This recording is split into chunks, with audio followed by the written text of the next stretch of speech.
Good morning, everybody. Welcome to week 8 of HRD 631.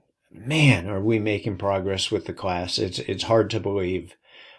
We are just over the halfway point with this class, and we have 14 weeks, as you know, and as of Sunday, we will have completed week number 7, which really brings us to the halfway point. So congratulations on making it this far.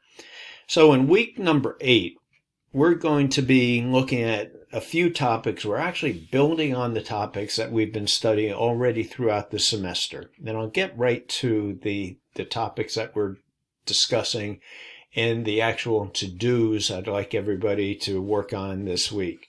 So as you can see, our week starts on Monday, October 17th. You're looking at the video. This one, as you can see, is from fall of 2021. I'm recording the new one, so the new one will be inserted here as soon as I get it done, and it will be the one that you'll look at, hopefully, in your announcement. So the topics this week, we have critical theory, postmodern, and feminist perspectives in adult learning. All fascinating subjects to me. I hope they are to you. Specifically, what I'd like you to do, I'd like you to read chapter 11. I'd like you to read the electronic article, Critical and Postmodern Perspectives on Adult Learning. And then a note, in the syllabus, I mentioned that we will be reading book excerpts in this week. I've decided there's just enough going on. I've talked to some people in the class. There's a lot going on, a lot of material, so I want to push this off towards later on in the course. So I'm not saying you can't read any one of these. These are truly excerpts. The plan was at the beginning of the course, everybody would pick one of these and then we would discuss them in a discussion forum. That said, I'd like to put this off until later on in the course and then come back to this if we have time. But the good thing is we're covering this subject in other ways. The idea behind reading a book's excerpts was to understand there are different ways that adults learn. And by reading one of these, you'll have an idea of what I'm talking about. Taylor, this one, to give you an example, this person had a major stroke. And so it goes through her process of how does she learn after overcoming a stroke. I'd like you to view a PowerPoint and a YouTube video on Women Ways of Knowing, participate in the discussion questions, and then for those that I don't think there have been many people that have submitted yet, the LRP, the Learning Reflection Paper, which is due this Sunday on October 16th. But that is due. If you feel like you can't hit the deadline, please reach out to me, send me an email so we can work something out. So chapter 11 focuses on critical theory, postmodernism, and feminist perspectives on adult learning. I have a keen interest in this subject, the feminist perspective of adult learning. Years ago, I was involved with a multi-state project that developed materials.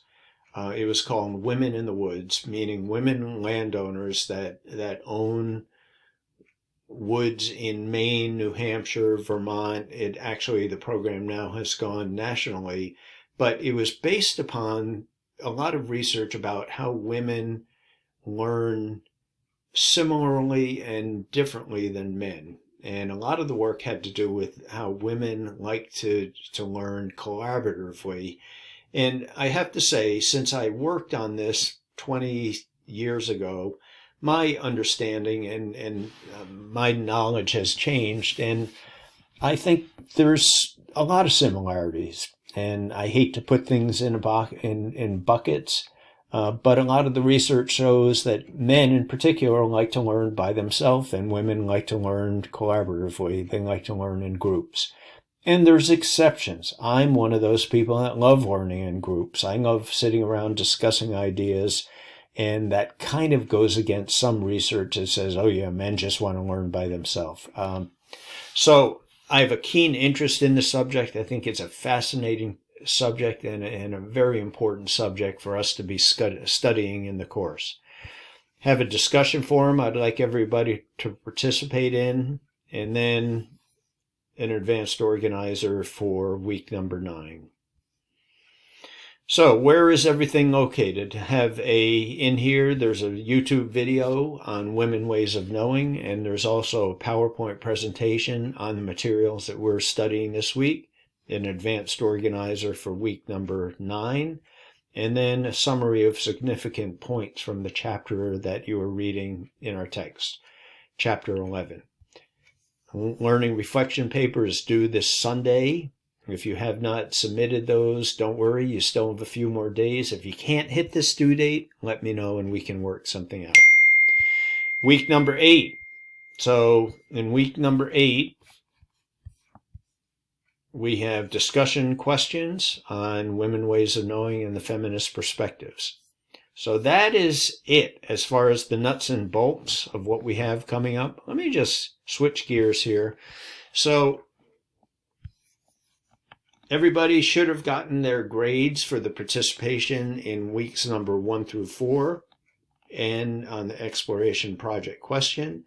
We're up to here, October 16th. We have the learning reflection paper.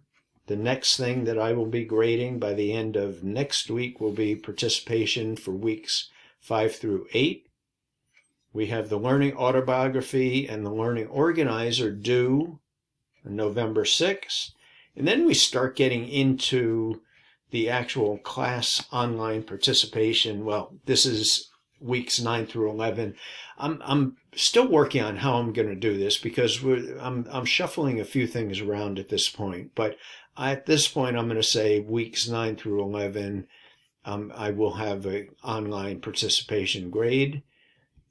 We have the learning organizer done due at the end. But then we get into the project, the facilitations.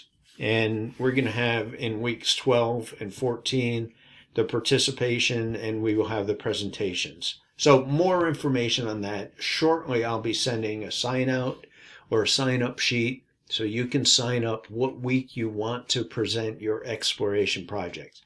We will talk about this in detail, the whole project, the exploration project, the learning organizer, etc., next week. But for now, you can take a look at the assignments on Brightspace. And if you have any question on how this is going to flow, let me know. So that's enough out of me. I appreciate everybody's due diligence this semester. It's been a great class, and I look forward to working with everybody over the next few weeks. See you online, everybody. Bye.